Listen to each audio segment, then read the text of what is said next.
ਅਨੁਸੂਚਿਤ ਜਾਤੀਆਂ ਦੇ ਲੋਕ ਨੇ ਜਾਂ ਕੋਈ ਹੋਰ, ਉਹ ਤਾਂ ਵਿਚਾਰੇ ਉੱਥੇ ਦੇ ਉੱਥੇ ਬੈਠੇ ਨੇ। ਹੁਣ ਦੇਖੋ ਜਿਹੜੇ ਵੱਡੇ ਘਰਾਣੇ ਨੇ, ਭਾਵੇਂ ਉਹ ਕਿਸੇ ਵੀ ਰਿਜ਼ਰਵੇਸ਼ਨ ਨਾਲ ਸੰਬੰਧ ਰੱਖਦੇ ਆ ਜਾਂ ਨਹੀਂ ਰੱਖਦੇ, ਇਹਨਾਂ ਦੀਆਂ ਲੇਡੀਜ਼ ਹੀ ਅੱਗੇ ਆ ਜਾਣੀਆਂ ਨੇ। ਇੱਕ ਫਾਇਦਾ ਇਹਦਾ ਜ਼ਰੂਰ ਹੋਣਾ ਆ, ਉਹ ਇਹ ਹੋਣਾ ਹੈ ਵੀ ਘੱਟੋ ਘੱਟ 33% ਜਿਹੜੇ ਕ੍ਰਿਮੀਨਲ ਨੇ ਜਿਹੜੇ ਪਾਰਲੀਮੈਂਟ ਦੇ ਵਿੱਚ ਆਉਂਦੇ ਆ, ਉਹਨਾਂ ਦੀ ਗਿਣਤੀ ਜਿਹੜੀ ਆ ਘਟ ਜੂਗੀ। ਉਹਨਾਂ ਦਾ ਪਤੀ ਕੋਈ ਜਿਹੜਾ ਹੈਗਾ ਕੋਈ ਮੰਤਰੀ ਨਾ ਹੋਵੇ, MP ਨਾ ਹੋਵੇ, ਵਿਧਾਇਕ ਨਾ ਹੋਵੇ, ਜਾਂ ਕੋਈ ਸਾਬਕਾ ਵੀ ਨਾ ਹੋਵੇ। ਰਾਖਵੇ ਕਰਨ ਕਰਕੇ ਜਿਹੜੀਆਂ ਔਰਤਾਂ ਬਣ ਗਈਆਂ, ਇਹ ਤਾਂ ਅੱਗੇ ਹੀ ਬੜੀਆਂ ਉਹ ਅਮੀਰ ਨੇ। सत श्री अकाल, मैं साक्षी कोर्स। वूमेन रिजर्वेशन बिल यानी कि महिला राखवांकरण जिहड़ा कि हुण लोक सभा दे विच केंद्र सरकार दे वल्लों बिल पेश किया गया। उन्हां दा इह कहना है कि हुण लोक सभा ते होर भी जिहड़ियां लैजिसलेटिव असैंबलीज हुंदियां ने, उन्हां दे विच महिलावां दे लई 33% जिहड़ियां सीटां ने वो रखियां जाणगीਆਂ। हुण कई दा इस नूं बहुत ही सराह रहे ने, कईयां दा कहना कि बहुत चंगी गल है, ते कई इस दे विच कुछ नैगेटिव भी अपने पॉइंट्स दे रहे ने। इसे मुद्दे ते साडे नाल गलबात करन लई मौजूद ने प्रोफैसर कमलेश सिंह दुग्गल। आओ करते हैं उन्हां नाल गलबात। सत श्री अकाल सत श्री अकाल सर। जिवें मैं हुण गल कीती कि लोक सभा दे विच मोदी सरकार ने, केंद्र सरकार ने बिल पेश किया है कि जिहड़ियां औरतां ने उन्हां दे लई 33% सीटां जिहड़ियां नूं रिजर्व रखियां जाणगीਆਂ। ਇਹ भी मैं जिक्र किया कि कई तो इसनूं बहुत सराह रहे हैं, कई बहुत पॉजिटिव उन्होंने हैगे ने पॉइंट्स, बट कई नैगेटिव पॉइंट्स भी अगे रख लेने, कईयां दा कुछ नैगेटिव रिएक्शन भी आ रहा है। तुहानूं की लगता है? देखो, ये जिहड़ा महिला लई राखवाकरण बिल जिहड़ा पेश किया गया अपनी पुरानी जिहड़ी इमारत आ संसद दे विच, ते नवीं दे विच इहनूं जिहड़ा हैगा वो भी किया गया, पर इहदे दोनों पक्ष ने। ਇਹਦਾ ਦੇਖੋ ਨੈਗੇਟਿਵ ਪੱਖ ਵੀ ਨੇ, ਪੋਜ਼ਿਟਿਵ ਪੱਖ ਵੀ ਨੇ। ਨੈਗੇਟਿਵ ਪੁਆਇੰਟ ਤਾਂ ਜਿਹੜਾ ਲੋਕੀ ਕਹਿੰਦੇ ਨੇ, ਉਹ ਕਹਿੰਦੇ ਆ ਵੀ ਜਿਵੇਂ ਸਪੋਜ਼ ਕਰੋ ਕਿਸੇ ਵਿਧਾਇਕ ਦੀ ਘਰ ਵਾਲੀ ਆ ਜਿਹੜੀ, ਉਹ ਆਪਣੀ ਸੀਟ ਰਾਖਵੀਂ ਕਰਕੇ ਉਹਨੇ ਆ ਜਾਣਾ, ਉਹਦੀ ਬੇਟੀ ਨੇ ਆ ਜਾਣਾ, ਉਹਦੀ ਬਹੂ ਨੇ ਆ ਜਾਣਾ। ਜਾਂ ਜਿਹੜਾ ਦੂਸਰਾ ਪੱਖ ਹੈਗਾ ਉਹ ਇਹ ਆ ਵੀ ਜਿਹੜੇ ਆ ਵਿਚਾਰੀਆਂ ਸਾਡੀਆਂ ਮਹਿਲਾ ਜਿਹੜੀਆਂ ਔਰਤਾਂ ਨੇ ਜਿਹੜੀਆਂ ਦਬੇ ਕੁਚਲੇ ਘਰਾਂ ਦੀਆਂ ਨੇ, ਉਹਨਾਂ ਨੂੰ ਕੋਈ ਫਾਇਦਾ ਨਹੀਂ ਹੋਣਾ। ਦੇਖੋ, ਪਹਿਲਾਂ ਜਿਹੜੀ ਹੈਗੀ ਆ ਕਾਂਗਰਸ ਸਰਕਾਰ ਵੇਲੇ ਨਾ, ਜਿਹੜਾ ਹੈਗਾ ਜਿਹੜੀਆਂ ਮਹਿਲਾਵਾਂ ਨੇ, ਜਿਹੜੀਆਂ ਔਰਤਾਂ ਨੇ, ਇਹਨਾਂ ਨੂੰ ਪੰਚਾਇਤਾਂ ਦੇ ਵਿੱਚ ਜਾਂ ਦੂਸਰਿਆਂ ਦੇ ਵਿੱਚ 33% ਜਿਹੜੀ ਆ ਉਹ ਇਹਨਾਂ ਨੂੰ ਰੈਜ਼ਰਵੇਸ਼ਨ ਦਿੱਤੀ ਗਈ ਸੀ। ਉਹ ਦੇਖੋ, ਉਹ ਜੇ ਆਪਾਂ ਉਹਦਾ ਮੁਲਾਂਕਣ ਕਰੀਏ ਤਾਂ ਕੋਈ ਇੰਨਾ ਵਧੀਆ ਨਹੀਂ ਉਹਦਾ ਰਿਹਾ, ਕਿਉਂਕਿ ਉਹ ਪੰਚਪਤੀ ਬਣ ਗਿਆ, ਸਰਪੰਚ ਪਤੀ ਬਣ ਗਿਆ, ਹੈ ਨਾ। ਘਰ ਵਾਲੀ ਨੂੰ ਕੁਛ ਪਤਾ ਵੀ ਨਹੀਂ ਗਾ। ਉਹਨਾਂ ਦਾ ਜਿੰਨੇ ਵੀ ਕੰਮ ਕਰ ਰਹੇ ਨੇ ਉਹ ਸਾਰੇ ਉਹਨਾਂ ਦੇ ਪਤੀ ਕਰ ਰਹੇ ਨੇ, ਭਰਾ ਕਰ ਰਹੇ ਨੇ, ਜਾਂ ਕੋਈ ਹੋਰ ਬੰਦਾ ਫੈਮਿਲੀ ਦਾ ਜਿਹੜਾ ਪ੍ਰਮੁੱਖ ਆ ਉਹ ਕਰ ਰਿਹਾ। ਉਹਨਾਂ ਨੂੰ ਵਿਚਾਰਿਆਂ ਨੂੰ ਪਤਾ ਵੀ ਨਹੀਂ ਆ। ਹੁਣ ਮੈਂ ਆਪਣੇ ਇੱਕ ਵਾਰੀ ਵਿਦਿਆਰਥੀ ਗੁਜਰਾਤ ਦੇ ਵਿੱਚ ਲੈ ਕੇ ਗਿਆ। ਅਸੀਂ ਬੜੌਦਾ ਦੇ ਕਿਸੇ ਇਲਾਕੇ ਦੇ ਵਿੱਚ ਅਸੀਂ ਨਾ ਉੱਥੇ ਕਿਹਾ ਵੀ ਚਲੋ ਸਰਪੰਚ ਦੇ ਘਰ ਚੱਲਦੇ ਹਾਂ। ਅਸੀਂ ਬੱਚਿਆਂ ਨੂੰ ਕੋਈ ਦਿਖਾਉਣਾ ਸੀ, ਮੈਂ ਵੀ ਦੂਰ ਦਰਾਡੇ ਵੀ ਕਿਵੇਂ ਲੋਕੀ ਰਹਿੰਦੇ ਆ, ਤਾਂ ਅਸੀਂ ਸਰਪੰਚ ਨੂੰ ਪੁੱਛਿਆ ਵੀ ਉਹ ਸਾਬਕਾ ਸਰਪੰਚ ਸੀ, ਪਰ ਅਸੀਂ ਪੁੱਛਿਆ ਵੀ ਜਿਹੜੇ ਹੁਣ ਵਾਲੇ ਸਰਪੰਚ ਨੇ ਉਹ ਕੌਣ ਨੇ। ਉਹ ਇੱਕ ਜਨਾਨੀ ਜਿਹੜੀ ਆ ਨਾ, ਔਰਤ, ਉਹਦੇ ਸਰਪੰਚ ਦੇ ਉਸੇ ਸਾਬਕਾ ਸਰਪੰਚ ਜਿਹੜਾ ਰਾਜਪੂਤ ਸੀ, ਉਹਦੇ ਘਰ ਭਾਂਡੇ ਮਾਂਜ ਰਹੀ ਸੀ। ਉਹਨੂੰ ਕੁਛ ਪਤਾ ਨਹੀਂ ਸੀ। ਉਹ ਕਹਿੰਦਾ ਵੀ ਜਿੱਥੇ ਜ਼ਰੂਰਤ ਪੈਂਦੀ ਆ ਅਸੀਂ ਇਹਦਾ ਅੰਗੂਠਾ ਲਵਾਈ ਜਾਂਦੇ ਹਾਂ ਜੀ, ਅਸੀਂ ਉਹ ਕੰਮ ਕਰਦੇ ਆ। ਮਤਲਬ ਕਿ ਹੁਣ ਦੱਸੋ ਕੀ ਉਹਦੇ ਵਿੱਚ ਪਰਿਵਰਤਨ ਆਇਆ। ਉਹ ਤਾਂ ਵਿਚਾਰੇ ਲੋਕ ਜਿਹੜੇ ਨੇ ਨਾ, ਜਿਹੜੇ ਦਬੇ ਕੁਚਲੇ ਲੋਕ ਨੇ, ਜਿਹੜੇ ਕੋਈ ਅਨੁਸੂਚਿਤ ਜਾਤੀਆਂ ਦੇ ਲੋਕ ਨੇ ਜਾਂ ਕੋਈ ਹੋਰ, ਉਹ ਤਾਂ ਵਿਚਾਰੇ ਉੱਥੇ ਦੇ ਉੱਥੇ ਬੈਠੇ ਨੇ। ਹੁਣ ਦੇਖੋ, ਜਿਹੜੇ ਵੱਡੇ ਘਰਾਣੇ ਨੇ, ਭਾਵੇਂ ਉਹ ਕਿਸੇ ਵੀ ਰਿਜ਼ਰਵੇਸ਼ਨ ਨਾਲ ਸੰਬੰਧ ਰੱਖਦੇ ਆ ਜਾਂ ਨਹੀਂ ਰੱਖਦੇ, ਇਹਨਾਂ ਦੀਆਂ ਲੇਡੀਜ਼ ਹੀ ਅੱਗੇ ਆ ਜਾਣੀਆਂ ਨੇ। ਜੇ ਮੈਂ ਦੇਖਾਂ ਫਰਜ਼ ਕੀਤਾ, ਹੁਣ ਤੁਸੀਂ ਦੇਖੋ, ਜੇ ਮੈਂ ਹੁਣ ਕੈਪਟਨ ਅਮਰਿੰਦਰ ਉਹਨਾਂ ਦੀ ਗੱਲ ਕਰਾਂ, ਉਹ ਆਪ ਵੀ ਮੁੱਖ ਮੰਤਰੀ ਨੇ, ਉਹਨਾਂ ਦੀ ਜਿਹੜੀ ਸ਼੍ਰੀਮਤੀ ਜੀ ਆ ਉਹ ਵੀ ਮੈਂਬਰ ਪਾਰਲੀਮੈਂਟ ਨੇ। ਅਸੀਂ ਕੋਈ ਵੀ ਲੈ ਲਓ ਤੁਸੀਂ, ਇਹਨਾਂ ਦੇ ਕੋਈ ਵੀ ਲੈ ਲਓ ਤੁਸੀਂ, ਮੈਂ ਕਹਿੰਦਾ ਕੋਈ ਵੱਡੇ ਤੋਂ ਵੱਡਾ ਲੀਡਰ ਲੈ ਲਓ। ਜੇ ਮੈਂ ਅਕਾਲੀਆਂ ਦੀ ਗੱਲ ਕਰਾਂ, ਇਹਨਾਂ ਦੇ ਦੇਖ ਲਓ ਤੁਸੀਂ, ਸਾਰੀ ਜਿਹੜੇ ਹੈਗੇ ਆ। ਸੋ ਜਿਹੜਾ ਇਹ ਰਾਖਵਾਕਰਨ ਹੋ ਰਿਹਾ, ਠੀਕ ਆ। ਇੱਕ ਮੈਂ ਕਿਸੇ ਬੰਦੇ ਨਾਲ ਗੱਲ ਕਰ ਰਿਹਾ ਸੀ, ਉਹ ਸਾਬਕਾ IAS ਅਫਸਰ ਸੀ। ਮੈਂ ਕਿਹਾ ਜੀ ਇਹਦਾ ਕੋਈ ਫਾਇਦਾ ਹੋਣਾ ਆ? ਉਹ ਕਹਿੰਦਾ ਵੀ ਇੱਕ ਫਾਇਦਾ ਇਹਦਾ ਜ਼ਰੂਰ ਹੋਣਾ ਆ, ਉਹ ਇਹ ਹੋਣਾ ਆ ਵੀ ਘੱਟੋ ਘੱਟ 33% ਜਿਹੜੇ ਕ੍ਰਿਮੀਨਲ ਨੇ ਜਿਹੜੇ ਪਾਰਲੀਮੈਂਟ ਦੇ ਵਿੱਚ ਆਉਂਦੇ ਆ, ਉਹਨਾਂ ਦੀ ਗਿਣਤੀ ਜਿਹੜੀ ਆ ਘਟ ਜੂਗੀ। ਜਾਂ ਵਿਧਾਨ ਸਭਾਵਾਂ ਦੇ ਵਿੱਚ ਜਿਹੜੇ 33% ਹੋਣਗੇ ਉਹ ਕ੍ਰਿਮੀਨਲ ਨਹੀਂ ਹੋਣਗੇ। ਲੇਡੀਜ਼ ਘੱਟ ਥੋੜ੍ਹੀਆਂ ਜਿਹੀਆਂ ਕ੍ਰਿਮੀਨਲ ਹੁੰਦੀਆਂ, ਇਹਨਾਂ ਦੇ ਘੱਟ ਕੇਸ ਹੁੰਦੇ ਆ, ਕਿਉਂਕਿ ਅਸੀਂ ਦੇਖ ਰਹੇ ਹਾਂ ਵੀ ਸਾਡੀ ਪਾਰਲੀਮੈਂਟ ਦੇ ਵਿੱਚ 40% ਹੀ ਇਸ ਤਰ੍ਹਾਂ ਦੇ ਮੈਂਬਰ ਨੇ ਜਿਨ੍ਹਾਂ 'ਤੇ ਬਹੁਤ ਹੀ ਜਿਹੜੇ ਹੈਗੇ ਉਹ ਕ੍ਰਾਈਮ ਨਾਲ ਸੰਬੰਧਿਤ ਜਿਹੜੇ ਕੇਸ, ਬਲਾਤਕਾਰ ਦੇ, ਭਗੌੜਿਆਂ ਦੇ, ਪੈਸੇ ਦੱਬਣ ਦੇ, ਕਤਲ ਦੇ, ਇਰਾਦਾ ਕਤਲ ਦੇ, ਉਹ ਕੇਸ ਜਿਹੜੇ ਹੈਗੇ ਆ ਉਹ ਚੱਲ ਰਹੇ ਨੇ ਹੁਣ ਵੀ। ਮਤਲਬ ਕਿ ਜੇ ਤੁਸੀਂ ਰੀਸੈਂਟਲੀ ਰਿਪੋਰਟ ਪੜ੍ਹੀ ਹੋਵੇ ਤਾਂ ਉਹਦੇ ਵਿੱਚ ਵੀ ਇਹੀ ਦਰਸਾਇਆ। ਸੋ ਦੇਖੋ ਇਹਦੇ ਵਿੱਚ ਇਹ ਹੈ ਵੀ ਹੁਣ 543 ਸਾਡੀਆਂ ਕੁੱਲ ਸੀਟਾਂ ਨੇ। ਜੇ ਆਪਾਂ ਟੋਟਲ ਲਾਈਏ ਤਾਂ ਇਹ ਦੋਨਾਂ ਸਭਾਵਾਂ ਦੀਆਂ ਜਿਹੜੀਆਂ ਉਹ ਬਣ ਜਾਂਦੀਆਂ ਨੇ, ਕਾਫੀ ਬਣ ਜਾਂਦੀਆਂ ਨੇ। ਪਰ ਰਾਜ ਸਭਾ ਦੇ ਵਿੱਚ ਤਾਂ ਰੈਜ਼ਰਵੇਸ਼ਨ ਸ਼ਾਇਦ ਕੋਈ ਨਹੀਂ ਹੁੰਦੀ, ਰਾਜ ਸਭਾ ਦੇ ਵਿੱਚ ਨਹੀਂ ਹੁੰਦੀ ਕੋਈ ਰੈਜ਼ਰਵੇਸ਼ਨ। ਅਤੇ 543 ਦੇ ਵਿੱਚੋਂ 181 ਜਿਹੜੇ ਆ ਹਲਕੇ ਜਿਹੜੇ ਆ ਰਾਖਵੇਂ ਹੋ ਜਾਣੇ ਆ। ਅਤੇ ਇਸੇ ਤਰ੍ਹਾਂ ਜਿੰਨੀਆਂ ਵੀ ਦੇਸ਼ ਦੀਆਂ ਵਿਧਾਨ ਸਭਾਵਾਂ ਨੇ, ਜਿਵੇਂ ਪੰਜਾਬ, ਹਰਿਆਣਾ, ਜੰਮੂ, ਬਿਹਾਰ, ਪੱਛਮੀ ਬੰਗਾਲ, ਇਹ ਕੁੱਲ ਸੀਟਾਂ ਜਿਹੜੀਆਂ 4174 ਨੇ। ਅਤੇ ਇਹਨਾਂ ਦੇ ਵਿੱਚੋਂ ਵੀ 1374 ਜਿਹੜੀਆਂ ਸੀਟਾਂ ਨੇ ਉਹ ਰਿਜ਼ਰਵ ਹੋ ਜਾਣਗੀਆਂ। ਪਰ ਇੰਝ ਨਹੀਂਗਾ ਵੀ ਇਹ ਕੱਲ੍ਹ ਨੂੰ ਜਿਹੜੀਆਂ ਹੈਗੀਆਂ ਰਿਜ਼ਰਵ ਹੋ ਜਾਣਗੀਆਂ। ਦੇਖੋ ਇਹ ਰੌਲਾ ਪਿਛਲੇ 27 ਸਾਲਾਂ ਤੋਂ ਪੈ ਰਿਹਾ। ਪਰ ਇਹ ਜਿਹੜੇ ਲੋਕ ਇਹਨਾਂ ਨੂੰ ਕਹਿੰਦੇ ਆ ਵੀ ਪਾਸ ਨਹੀਂ ਹੋਣ ਦਿੰਦੇ, ਕਿਉਂਕਿ ਇਹਦੇ ਲਈ ਜਿਹੜਾ ਪਾਸ ਹੋਣ ਲਈ ਇੱਕ ਤਾਂ ਇਹ ਚਾਹੀਦਾ ਵੀ 2/3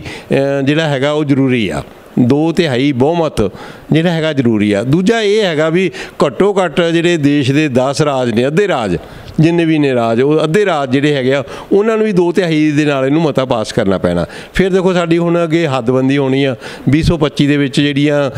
ਸੀਟਾਂ ਜਿਹੜੀਆਂ ਹੈਗੀਆਂ ਨੇ, ਉਸ ਤੋਂ ਬਾਅਦ ਹੀ ਜਾ ਕੇ ਇਹ ਜੇ ਅੱਜ ਵੀ ਇਹ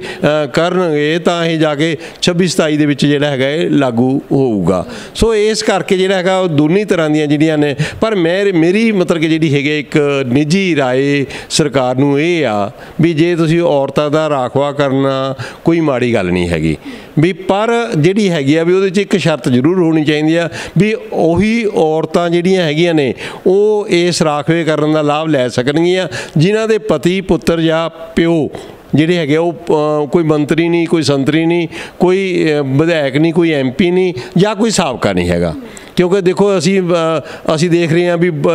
ਜਿਹੜੇ ਇਸ ਤਰ੍ਹਾਂ ਦੇ ਰਾਖਵੇਂ ਆਮ ਲੋਕ ਜਿਹੜੇ ਹੈਗੇ ਉਹ ਆਉਂਦੇ ਨਹੀਂ ਗੇ। ਸੋ ਇਹਦਾ ਇੰਨਾ ਫਾਇਦਾ ਵੀ ਨਹੀਂ ਹੋਣਾ ਮੇਰੇ ਖਿਆਲ ਦਾ। ਜੇ ਆਪਾਂ ਪਹਿਲਾਂ ਸਰਕਾਰ ਨੂੰ ਚਾਹੀਦਾ ਸੀ ਵੀ ਅਸੀਂ ਜਿੰਨਾ ਵੀ ਪੰਚਾਇਤਾਂ ਦੇ ਵਿੱਚ ਕੀਤਾ ਜਾਂ ਨਗਰ ਪਾਲਿਕਾਵਾਂ ਦੇ ਵਿੱਚ ਕੀਤਾ, ਜਾਂ ਅਸੀਂ ਇੱਥੇ ਦੇਖ ਰਹੇ ਹਾਂ ਕਾਉਂਸਲਰ ਪਤੀ ਉਹਨਾਂ ਨੂੰ ਅਸੀਂ ਕਹਿੰਦੇ ਹਾਂ, ਪਰ ਉਹ ਲੇਡੀਜ਼ ਦਾ ਕੰਮ ਹੀ ਨਹੀਂ ਕਰਦੀਆਂ ਵਿਚਾਰੀਆਂ, ਉਹਨਾਂ ਦਾ ਘਰ ਦੇ ਵਿੱਚ ਉਹੀ ਜਿਹੜਾ ਚੁੱਲ੍ਹਾ ਚੌਂਕਾ ਜਿਹੜਾ ਹੈਗਾ ਸਾਂਭਦੀਆਂ ਨੇ। ਸੋ ਇਸ ਕਰਕੇ ਇਹਨੂੰ ਸਰਕਾਰ ਨੂੰ ਬਹੁਤ ਸੋਚਣ ਤੋਂ ਪਹਿਲਾਂ ਇਹ ਸਾਰਾ ਕੁਝ ਦੇਖਣਾ ਚਾਹੀਦਾ। ਮੈਂ ਤਾਂ ਕਹਿੰਦਾ ਜੇ ਇੱਕੋ ਹੀ ਕਰ ਦੇਣ ਵੀ ਇਹਨਾਂ ਦਾ ਪਤੀ ਕੋਈ ਜਿਹੜਾ ਹੈਗਾ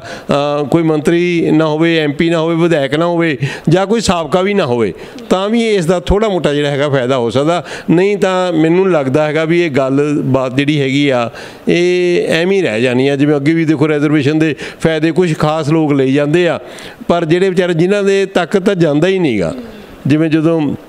ਰਾਜੀਵ ਗਾਂਧੀ ਹੋਣੀ ਪ੍ਰਧਾਨ ਮੰਤਰੀ ਸੀ ਦੇਸ਼ ਦੇ, ਤਾਂ ਉਦੋਂ ਕਹਿੰਦੇ ਸੀ ਵੀ 1 ਰੁਪਏ ਦੇ ਵਿੱਚੋਂ ਜਿਹੜੇ 90 ਪੈਸੇ ਆ ਉਹ ਲੋਕ ਵਿੱਚ ਹੀ ਖਾ ਜਾਂਦੇ ਆ, ਅਤੇ ਸਿਰਫ 10 ਪੈਸੇ ਜਿਹੜੇ ਹੈਗੇ ਆ ਉਹ ਲੋਕਾਂ ਤੱਕ ਪਹੁੰਚਦੇ ਆ। ਅਤੇ ਹੁਣ ਵੀ ਜਿਹੜਾ ਹੈਗਾ ਇਹਦਾ ਕੋਈ ਇੰਨਾ ਫਾਇਦਾ ਨਹੀਂ ਹੋਣਾ, ਕਿਉਂਕਿ ਇਹ ਲੋਕ ਜਿਹੜੇ ਬਣਨਗੇ ਹੁਣ ਰਾਖਵੇਕਰਨ ਕਰਕੇ, ਜਿਹੜੀਆਂ ਔਰਤਾਂ ਬਣਨਗੀਆਂ, ਇਹ ਤਾਂ ਅੱਗੇ ਹੀ ਬੜੀਆਂ ਉਹ ਅਮੀਰ ਨੇ, ਇਹਨਾਂ ਕੋਲ ਤਾਂ ਅੱਗੇ ਹੀ ਬਹੁਤ ਜ਼ਿਆਦਾ ਜਿਹੜੀ ਪ੍ਰੋਪਰਟੀ ਹੈਗੀ ਆ, ਇਹਨਾਂ ਕੋਲ ਬਹੁਤ ਜ਼ਿਆਦਾ ਜਿਹੜਾ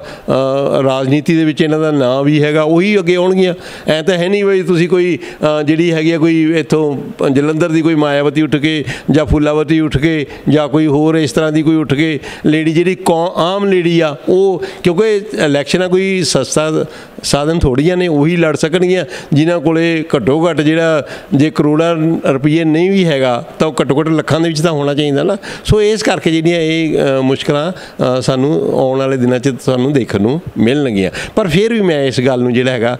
ਠੀਕ ਮੰਨਦਾ ਹੈਗਾ ਵੀ ਚਲੋ ਨਵੀਂ ਜਿਹੜੀ ਪਾਰਲੀਮੈਂਟ ਦੀ ਇਮਾਰਤ ਆ ਉਹਦੇ ਵਿੱਚ ਚਲੋ ਕੁਛ ਤਾਂ ਨਵਾਂ ਹੋਇਆ, ਸ਼ਾਇਦ ਹੋ ਸਕਦਾ ਵੀ ਕੋਈ ਨਾ ਕੋਈ ਜਿਹੜਾ ਹੈਗਾ ਕੋਈ ਸੁਧਾਰ ਇਹਦੇ ਵਿੱਚ ਆ ਜੇ। ਜਿਵੇਂ ਤੁਸੀਂ ਸਰ ਗੱਲ ਹੀ ਕੀਤੀ ਆ ਨਾ ਕਿ ਜੇ ਕੋਈ ਸਾਬਕਾ MLA ਵਿਧਾਇਕ ਕੋਈ ਹੋਵੇਗਾ ਅਤੇ ਉਸ ਘਰ ਦੇ ਵਿੱਚ ਉਹਨਾਂ ਔਰਤਾਂ ਨੂੰ ਇੱਥੇ ਰਿਜ਼ਰਵ ਉਹਨਾਂ ਦੇ ਵਾਸਤੇ ਸੀਟ ਰੱਖਣੀ ਆ, ਉਹਨਾਂ ਨੂੰ ਟਿਕਟ ਦੇਣੀ, ਆਪਾਂ ਕਹਿ ਸਕਦੇ ਹਾਂ ਕਿ ਗਲਤ ਹੋ ਸਕਦਾ ਹੈ ਨਾ। ਅਤੇ ਇਹੀ ਗੱਲ ਆ ਜਾਂਦੀ ਹੈ ਕਿ ਅਗਰ ਕਈ ਵਾਰੀ ਇੱਦਾਂ ਹੁੰਦਾ ਕਿ ਕਿਸੇ MLA ਨੂੰ ਟਿਕਟ ਨਹੀਂ ਮਿਲੀ ਤਾਂ ਆਪਣੀ ਵਾਈਫ ਨੂੰ ਅੱਗੇ ਕਰ ਦਿੰਦੇ ਨੇ ਕਿ ਤੁਸੀਂ ਹੁਣ ਜਿੱਦਾਂ ਹੁਣ ਤਾਂ ਓਬਵੀਅਸਲੀ ਰਿਜ਼ਰਵ ਕਰ ਦਿੱਤੀ ਹੈ ਕਿ ਮਤਲਬ ਉਹਨਾਂ ਨੂੰ ਅੱਗੇ ਕਰ ਦੇਣਗੇ ਕਿ ਤੁਸੀਂ ਸੀਟ ਲੈ ਲਓ ਹੈ ਨਾ। ਅਤੇ ਫਿਰ ਉਹੀ ਗੱਲ ਆ ਜਾਂਦੀ ਹੈ, ਅਗਰ ਇਹ ਬਿੱਲ ਪਾਸ ਹੋ ਜਾਂਦਾ ਹੈ ਤਾਂ ਫਿਰ ਰਿਜ਼ਰਵੇਸ਼ਨ ਜਿਹੜੀ ਮਹਿਲਾ ਲਈ ਤਾਂ ਹੋਈ ਆ, ਮੈਨੂੰ ਲੱਗਦਾ ਕਿ ਇੱਕ ਪਰਿਵਾਰਵਾਦ ਹੋ ਜਾਏਗਾ ਕਿ ਇੱਕੋ ਹੀ ਪਰਿਵਾਰ ਅੱਗੇ ਵਧੀ ਜਾਏਗਾ, ਬਾਕੀ ਲੋਕਾਂ ਨੂੰ ਤਾਂ ਮੌਕਾ ਹੀ ਨਹੀਂ ਮਿਲੇਗਾ। हाँ बिल्कुल ਉਹੀ ਗੱਲ ਮੈਂ ਤੁਹਾਨੂੰ ਇਹੀ ਕਹੀ ਆ ਵੀ ਜਿਹੜੇ ਸਾਡੇ ਆਲਰੇਡੀ ਰਾਜਨੀਤੀ ਦੇ ਵਿੱਚ ਪਰਿਵਾਰ ਜਿਹੜੇ ਛਾਏ ਹੋਏ ਨੇ ਨਾ ਉਹੀ ਜਿਹੜੇ ਹੈਗੇ ਆਪਣੀਆਂ ਔਰਤਾਂ ਨੂੰ ਜਿਵੇਂ ਤੁਸੀਂ ਵੀ ਕਿਹਾ ਜੇ ਕੋਈ ਹਾਰ ਵੀ ਜਾਂਦਾ ਆ ਤਾਂ ਆਪਣੀ ਅੱਗੇ ਕਿਸੇ ਨਾ ਕਿਸੇ ਰੂਪ ਦੇ ਵਿੱਚ ਔਰਤ ਨੂੰ ਜਿਹੜਾ ਹੈਗਾ ਟਿਕਟ ਦਿਵਾਉਣ 'ਚ ਕਾਮਯਾਬ ਕਿਉਂਕਿ ਦੇਖੋ ਜਿੰਨੀਆਂ ਵੀ ਸਾਡੇ ਪੋਲੀਟੀਕਲ ਪਾਰਟੀਜ਼ ਨੇ ਉਹ ਵੀ 33% ਤਾਂ ਦੇਣਗੀਆਂ ਕਿਉਂਕਿ 33% ਰਾਖਵੇਂ ਹੋ ਜਾਣੇ ਆ 543 ਦੇ ਵਿੱਚੋਂ 181 ਜਿਹੜੀਆਂ ਸੀਟਾਂ ਨੇ ਉਹ ਰਾਖਵੀਆਂ ਹੋ ਜਾਣੀਆਂ ਨੇ ਠੀਕ ਹੈ ਨਾ ਤੋ ਇਸ ਕਰਕੇ ਮਤਲਬ ਕਿ ਜਿਵੇਂ ਤੁਸੀਂ ਬਿਲਕੁਲ ਸਹੀ ਕਿਹਾ ਵੀ ਜਿਹੜੇ ਹਾਰੇ ਹੋਏ ਨੇ ਜਾਂ ਜਿਹੜੇ ਟਿਕਟ ਲੈਣ ਦੇ ਵਿੱਚ ਨਾ ਕਾਮਯਾਬ ਹੋਏ ਜਿਹੜੇ ਸਫਲ ਨਾ ਹੋ ਸਕੇ ਉਹਨਾਂ ਨੇ ਆਪਣੀਆਂ ਲੇਡੀਜ਼ ਅੱਗੇ ਕਰ ਦੇਣੀਆਂ ਨੇ ਹੁਣ ਵੀ ਤਾਂ ਕਰ ਰਹੇ ਆ ਅਸੀਂ ਦੇਖੋ ਤੁਸੀਂ ਇੱਕ ਪਰਿਵਾਰ ਦੇ ਕੋਈ ਮਰਜ਼ੀ ਲੈ ਲਓ ਜੇ ਸਪੋਜ਼ ਕਰੋ ਇੱਥੋਂ ਸਾਡੇ ਜਲੰਧਰ ਤੋਂ MP ਜਿਹੜੇ ਹੈਗੇ ਆ ਜੇ ਉਹਨਾਂ ਦੀ ਅਚਨਚੇਤ ਡੈਥ ਹੋ ਜਾਂਦੀ ਆ ਤਾਂ ਉਸ ਤੋਂ ਬਾਅਦ ਜਿਹੜੀ ਹੈਗੀ ਆ ਉਹਨਾਂ ਦੀ ਜਿਹੜੀ ਹੈ ਵਾਈਫ ਨੂੰ ਜਿਹੜਾ ਹੈਗਾ ਟਿਕਟ ਦਿੱਤਾ ਜਾਂਦਾ ਇਹ ਨਹੀਂ ਹੈਗਾ ਵੀ ਕਿਸੇ ਲੇਡੀ ਨੂੰ ਜਾਂ ਕਿਸੇ ਹੋਰ ਬੰਦੇ ਨੂੰ ਦਿੱਤਾ ਜਾਵੇ ਸੋ ਇਸ ਕਰਕੇ ਨਾ ਪਰਿਵਾਰ ਉਹੀ ਅੱਗੇ ਆਉਣੇ ਆ ਕਿਉਂਕਿ ਆਮ ਲੋਕ ਤਾਂ ਲੜ ਹੀ ਨਹੀਂ ਸਕਦੇ ਕਿਉਂਕਿ ਉਹਨਾਂ ਕੋਲੇ ਇੰਨਾ ਪੈਸਾ ਹੀ ਨਹੀਂ ਹੈਗਾ ਇੰਨਾ ਉਹਨਾਂ ਕੋਲੇ ਨਾ ਹੀ ਉਹਨਾਂ ਦੀ ਸਮਰੱਥਾ ਹੈਗਾ ਨਾ ਹੀ ਉਹ ਰਾਜਨੀਤਿਕ ਏਰਾਫੇਰੀਆਂ ਕਰਦੇ ਆ ਸੋ ਇਸ ਕਰਕੇ ਜਿਹੜੇ ਹੈਗਾ ਇਹਦਾ ਫਾਇਦਾ ਜਿਹੜਾ ਹੈਗਾ ਉਹ ਵੱਡੇ ਪਰਿਵਾਰਾਂ ਨੂੰ ਹੀ ਹੋਣਾ ਆ ਵੈਸੇ ਵੀ ਜਿਹੜੀਆਂ ਆਮ ਮਹਿਲਾਵਾਂ ਹਾਊਸਵਾਈਫ ਅਸੀਂ ਦੇਖਦੇ ਹਾਂ ਜਾਂ ਫਿਰ ਅਸੀਂ ਆਮ ਦੇਖਦੇ ਹੀ ਹਾਂ ਪਿੰਡਾਂ ਦੇ ਵਿੱਚ ਕੋਈ ਸਰਪੰਚ ਬਣਦੀ ਹੈ ਨਾ ਕੋਈ ਔਰਤ ਸਰਪੰਚ ਬਣੀ ਹੈ ਜਾਂ ਕੌਂਸਲਰ ਬਣੀ ਹੈ ਤੇ ਉਹ ਕਦੀ ਵੀ ਅੱਗੇ ਨਹੀਂ ਆਉਂਦੀ ਹੈਗੀ ਉਹ ਐਕਟਿਵ ਹੀ ਨਹੀਂ ਹੁੰਦੀ ਇਹਨਾਂ ਚੀਜ਼ਾਂ ਦੇ ਵਿੱਚ ਐਕਟੀਵਿਟੀਜ਼ ਕਰਦੀ ਹੀ ਨਹੀਂ ਹੈ ਉਹਨਾਂ ਦੇ ਪਤੀ ਉਹਨਾਂ ਦੇ ਭਰਾ ਜਾਂ ਉਹਨਾਂ ਦੇ ਬੇਟੇ ਹੀ ਅੱਗੇ ਆਉਂਦੇ ਨੇ ਬਿਲਕੁਲ ਇਹ ਗੱਲ ਮੈਂ ਵੀ ਇਹੀ ਗੱਲ ਕਹੀ ਆ ਵੀ ਪਿਛਲਾ ਜਿਹੜਾ ਇਹਨਾਂ ਨੂੰ ਨਾ ਜਿੰਨਾ ਵੀ ਪੰਚਾਇਤ ਸਮਿਤੀ ਦੀਆਂ ਚੋਣਾਂ ਦੇ ਵਿੱਚ ਜਾਂ ਨਗਰ ਪਾਲਿਕਾ ਦੀਆਂ ਚੋਣਾਂ ਦੇ ਵਿੱਚ ਜਿਹੜੀਆਂ ਪਹਿਲਾਂ ਇਹਨੂੰ ਹੀ ਘੋਖਣਾ ਚਾਹੀਦਾ ਵੀ ਇਹਦਾ ਕਿੰਨਾ ਕੁ ਫਾਇਦਾ ਹੋਇਆ ਕਿੰਨੀ ਕੁ ਇੰਪਾਵਰਮੈਂਟ ਵੂਮੈਨ ਦੀ ਹੋਈ ਆ ਕਿੰਨੇ ਕੁ ਉਹ ਜਿਹੜੀਆਂ ਜਾਗਰੂਕ ਹੋਈਆਂ ਨੇ ਕਿੰਨੀਆਂ ਕਿ ਉਹ ਅੱਗੇ ਨਾਲੋਂ ਆਪਣੀ ਪੋਲਿਟਿਕਸ ਦੇ ਵਿੱਚ ਵੱਧ ਨਹੀਂ ਇਸ ਤਰ੍ਹਾਂ ਦਾ ਕੋਈ ਖਾਸ ਫਰਕ ਨਹੀਂ ਪਿਆ ਨਾ ਹੀ ਮੈਨੂੰ ਲੱਗਦਾ ਹੈਗਾ ਪੈਣਾ ਆ ਕਿਉਂਕਿ ਜਿੰਨਾ ਦੇਰ ਅਸੀਂ ਮਤਲਬ ਕਿ ਜਿਹੜਾ ਹੈਗਾ ਅਮਲੀ ਰੂਪ ਦੇ ਵਿੱਚ ਕੰਮ ਨਹੀਂ ਕਰਦੇ ਸਿਰਫ ਅਸੀਂ ਕਾਗਜ਼ਾਂ ਦੇ ਵਿੱਚ ਕੰਮ ਕਰਦੇ ਹਾਂ ਠੀਕ ਆ ਅਸੀਂ ਕਹਿਣ ਨੂੰ ਤਾਂ 33% ਜਿਹੜੀਆਂ ਹੈਗੀਆਂ ਨੇ ਉਹ ਸੀਟਾਂ ਜਿਹੜੀਆਂ ਬੀਬੀਆਂ ਨੂੰ ਦੇ ਦਿੱਤੀਆਂ ਪਰ ਉਹ ਕਿਹੜੀਆਂ ਬੀਬੀਆਂ ਨੇ ਇਹ ਵੀ ਤਾਂ ਸਾਨੂੰ ਦੇਖਣਾ ਪੈਣਾ ਹੈ ਨਾ ਜ਼ਰੂਰਤ ਤਾਂ ਇਸ ਗੱਲ ਦੀ ਆ ਵੀ ਅਸੀਂ ਮਤਲਬ ਕਿ ਪੜ੍ਹੀਆਂ ਲਿਖੀਆਂ ਪਿੰਡਾਂ ਦੇ ਵਿੱਚ ਜਾਂ ਜਿਹੜੀਆਂ ਵਿਚਾਰੀਆਂ ਬਹੁਤ ਦੂਰ ਦੁਰਾਡੇ ਆਪਣੀ ਸੇਵਾ ਵੀ ਕਰਦੀਆਂ ਨੇ ਟਿਕਟ ਤਾਂ ਅਸੀਂ ਪਰ ਉਹਨਾਂ ਨੂੰ ਕੋਈ ਪਾਰਟੀ ਦੇ ਕੇ ਰਾਜੀ ਨਹੀਂ ਕਿਉਂਕਿ ਉਹਨਾਂ ਨੂੰ ਤਾਂ ਸਿਰਫ ਤੇ ਸਿਰਫ ਪਾਰਟੀਆਂ ਨੂੰ ਜਿਹੜਾ ਹੈਗਾ ਉਹ ਜਿੱਤਣ ਦਾ ਮਤਲਬ ਆ ਉਹਨਾਂ ਨੂੰ ਤਾਂ ਲੱਗਦਾ ਵੀ ਆਹ ਜਿਹੜੀ ਹੈਗੀ ਆ ਰਾਣੀ ਆ ਜਾਂ ਕੋਈ ਮਹਾਰਾਣੀ ਆ ਜਾਂ ਕੋਈ ਵੱਡੀ ਲੀਡਰ ਆ ਵੀ ਇਹ ਸਾਨੂੰ ਸੀਟ ਜਿੱਤ ਕੇ ਦੇ ਸਕਦੀ ਆ ਅਤੇ ਉਸੇ ਨੂੰ ਉਹ ਸੀਟ ਦਿੰਦੇ ਆ ਜਿਵੇਂ ਕਿ ਅਸੀਂ ਦੇਖਦੇ ਹਾਂ ਕਿ ਕੋਈ ਐਕਟਰੈਸ ਹੋ ਗਈ ਬਾਲੀਵੁੱਡ ਦੀਆਂ ਹੋ ਗਈਆਂ ਹੋਰ ਉਹਨਾਂ ਨੂੰ ਸੀਟਾਂ ਮਿਲ ਜਾਂਦੀਆਂ ਨੇ ਕਿ ਇਹ ਚਿਹਰਾ ਹਮੇਸ਼ਾ ਪਬਲਿਕ ਦੇ ਅੱਗੇ ਰਹਿੰਦਾ ਹੈ ਪਬਲਿਕ ਫਿਗਰ ਹੈ ਇਹਨੂੰ ਵੋਟਾਂ ਪੈਣਗੀਆਂ ਇਹਨਾਂ ਨੂੰ ਟਿਕਟ ਦੇਣੀ ਆ ਆਮ ਮਹਿਲਾ ਤੇ ਤੁਹਾਡੇ ਕਹਿਣ ਦਾ ਮਤਲਬ ਵੀ ਉਹੀ ਹੈ ਕਿ ਆਮ ਮਹਿਲਾ ਤੇ ਹਜੇ ਵੀ ਪਿੱਛੇ ਹੀ ਰਹਿ ਜਾਵੇਗੀ ਬਿਲਕੁਲ ਦੇਖੋ ਇਹ ਆਮ ਜਿਹੜੀਆਂ ਮਹਿਲਾ ਨੇ ਉਹਨਾਂ ਨੂੰ ਕੋਈ ਫਰਕ ਨਹੀਂ ਪੈਣਾ ਹੈਗਾ ਜੇ ਹੁਣ ਫਰਜ਼ ਕੀਤਾ ਹੇਮਾ ਮਾਲਿਨੀ ਕਿਸੇ ਇਲੈਕਸ਼ਨ ਲੜਦੀ ਆ ਅੱਗੇ ਉਹ ਜਨਰਲ ਵੀ ਲੜ ਸਕਦੀ ਆ ਅਤੇ ਜੇ ਉਹਨੂੰ ਲੱਗਿਆ ਵੀ ਮੈਨੂੰ ਕਿਤੇ ਗੜਬੜ ਹੈਗੀ ਆ ਤਾਂ ਉਹ ਜਾ ਕੇ ਰਾਖਵੇ ਕਰਨ ਵਾਲੇ ਤੋਂ ਲੜ ਪਊਗੀ ਇਸ ਤਰ੍ਹਾਂ ਇੱਕ ਨਹੀਂ ਹੈਗੀਆਂ ਮੈਂ ਜਿੰਨੇ ਵੀ ਤੁਸੀਂ ਜਿਹਦਾ ਵੀ ਨਾਂ ਲੈ ਲਓ ਦੇਖੋ ਹੁਣ ਬਹੁਤ ਘੱਟ ਔਰਤਾਂ ਜਿਹੜੀਆਂ ਹੈਗੀਆਂ ਨੇ ਉਹ ਪਾਰਲੀਮੈਂਟ ਦੇ ਵਿੱਚ ਨੇ ਮੈਂ ਜੇ 2014 ਦੇ ਪਾਰਲੀਮੈਂਟ ਦੀ ਗੱਲ ਕਰਾਂ ਸ਼ਾਇਦ 62 ਕੁ ਔਰਤਾਂ ਜਿਹੜੀਆਂ ਹੈਗੀਆਂ ਨੇ ਉਹ MP ਬਣੀਆਂ ਸੀ 543 ਦੇ ਵਿੱਚੋਂ ਹੁਣ ਇਹ ਆ ਵੀ ਘੱਟੋ ਘੱਟ ਚਲੋ 181 ਤਾਂ ਬਣਨਗੀਆਂ ਹੈ ਨਾ 181 ਤਾਂ ਬਣਨਗੀਆਂ ਪਰ ਇਹਦੇ ਵਿੱਚ ਇਹੀ ਹੈਗਾ ਵੀ ਮੇਰੀ ਜਿਹੜੀ ਹੈਗੀ ਵੀ ਕਿਵੇਂ ਨਾ ਕਿਵੇਂ ਕੋਈ ਇਸ ਰਿਜ਼ਰਵੇਸ਼ਨ ਨੂੰ ਵੀ ਅੱਗੇ ਰਿਜ਼ਰਵ ਕੀਤਾ ਜਾਵੇ ਵੀ ਇੰਨੀਆਂ ਸੀਟਾਂ ਜਿਹੜੀਆਂ ਹੈਗੀਆਂ ਨੇ ਅਸੀਂ ਇਹਨਾਂ ਲੋਕਾਂ ਨੂੰ ਦੇਣੀਆਂ ਨੇ ਇੰਨੀਆਂ ਅਸੀਂ ਇਹਨਾਂ ਨੂੰ ਦੇਣੀਆਂ ਨੇ ਇੰਨੀਆਂ ਇਹਨਾਂ ਨੂੰ ਦੇਣੀਆਂ ਨੇ ਤਾਂ ਫਿਰ ਇਹਦਾ ਕੋਈ ਫਾਇਦਾ ਹੈਗਾ ਅਦਰਵਾਈਜ਼ ਤਾਂ ਮੈਨੂੰ ਨਹੀਂ ਲੱਗਦਾ ਵੀ ਕੋਈ ਬਹੁਤ ਵੱਡਾ ਇਹਦਾ ਫਾਇਦਾ ਜਿਹੜਾ ਹੈਗਾ ਉਹ ਦੇਸ਼ ਨੂੰ ਹੋਣਾ ਜਾਂ ਦੇਸ਼ ਦੇ ਲੋਕਾਂ ਨੂੰ ਹੋਣਾ ਜਾਂ ਸਮਾਜ ਨੂੰ ਹੋਣਾ ਇਸ ਤਰ੍ਹਾਂ ਕੋਈ ਫਰਕ ਨਹੀਂ ਪੈਣਾ ਸੋ ਸਾਡੇ ਨਾਲ ਇਹ ਮੌਜੂਦ ਸਨ ਡਾਕਟਰ ਕਮਲੇਸ਼ ਸਿੰਘ ਦੁੱਗਲ ਜਿਨ੍ਹਾਂ ਨੇ ਅੱਜ ਸਾਡੇ ਨਾਲ ਜਿਹੜਾ ਕਿ ਲੋਕ ਸਭਾ ਦੇ ਵਿੱਚ ਬਿੱਲ ਪੇਸ਼ ਕੀਤਾ ਗਿਆ ਸੈਂਟਰਲ ਗੌਰਮੈਂਟ ਦੇ ਵੱਲੋਂ ਕਿ 33% ਜਿਹੜੀਆਂ ਸੀਟਾਂ ਨੇ ਉਹਦੇ ਵਿੱਚ ਉਹ ਮਹਿਲਾ ਲਈ ਰਿਜ਼ਰਵ ਕੀਤੀਆਂ ਜਾਣਗੀਆਂ ਉਹਨਾਂ ਨੇ ਦੱਸਿਆ ਕਿ ਆਮ ਜਿਹੜੀਆਂ ਮਹਿਲਾਵਾਂ ਨੇ ਉਹਨਾਂ ਨੂੰ ਇਸ ਗੱਲ ਦਾ ਕੋਈ ਫਾਇਦਾ ਹੀ ਨਹੀਂ ਹੋਵੇਗਾ ਕਿਉਂਕਿ ਆਮ ਮਹਿਲਾਵਾਂ ਜਿਹੜੀਆਂ ਨੇ ਉਹ ਇਹਨਾਂ ਚੀਜ਼ਾਂ ਦੇ ਵਿੱਚ ਇੰਨੀਆਂ ਐਕਟਿਵ ਹੀ ਨਹੀਂ ਹੁੰਦੀਆਂ ਨੇ ਅਸੀਂ ਅਕਸਰ ਦੇਖਦੇ ਵੀ ਹਾਂ ਕਿ ਜੇ ਆਮ ਮਹਿਲਾ ਚੋਣ ਲੜਦੀ ਵੀ ਹੈ ਸਰਪੰਚ ਜਾਂ ਕੌਂਸਲਰ ਬਣ ਵੀ ਜਾਂਦੀ ਹੈ ਤਾਂ ਉਹ ਕਦੀ ਵੀ ਅੱਗੇ ਨਹੀਂ ਆਉਂਦੀ ਸਿਰਫ ਜਿੱਥੇ ਉਹਨਾਂ ਦੇ ਸਾਈਨ ਹੋਣੇ ਨੇ ਉੱਥੇ ਤੱਕ ਉਹ ਸੀਮਿਤ ਰਹਿ ਜਾਂਦੀਆਂ ਨੇ ਅੱਗੇ ਕੀ ਕੰਮ ਕਰਨਾ ਹੈ ਕਿਵੇਂ ਕਰਨਾ ਹੈ ਸਿਰਫ ਉਹਨਾਂ ਦਾ ਪਰਿਵਾਰ ਹੀ ਦੇਖਦਾ ਤੇ ਉਹਨਾਂ ਦਾ ਵੀ ਇਹੀ ਕਹਿਣਾ ਹੈ ਕਿ